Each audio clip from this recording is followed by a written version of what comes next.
Retour dans les régions peuplées du littoral, où pour éviter les pénuries d'eau, la priorité est donnée aux stations de dessalement d'eau de mer.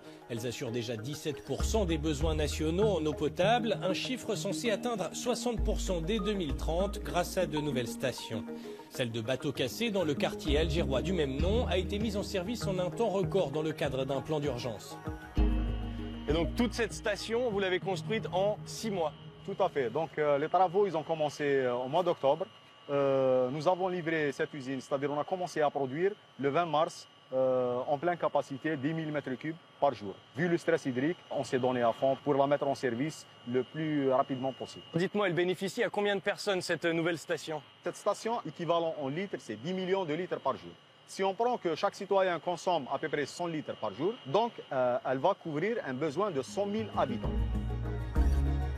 L'eau est puisée à 1 km de la côte. Elle subit ensuite plusieurs procédés de purification, dont celui moins énergivore de l'osmose inverse, avant d'être minéralisée.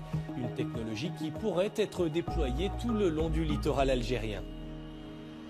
Avec le lancement du programme ambitieux de l'État qui consiste en la réalisation des 5 nouvelles stations de dessalement d'eau de mer, avec le programme à moyen terme qui va être exécuté d'ici fin 2030, on peut dire que les Algériens ne dépendront plus des conditions météorologiques, des taux de remplissage des barrages et par la suite, donc on peut orienter ces derniers vers d'autres secteurs.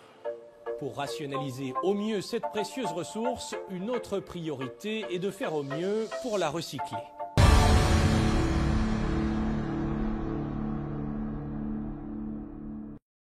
Pour plus de vidéos, visitez www.gcalgerie.com et rejoignez-nous sur les réseaux sociaux.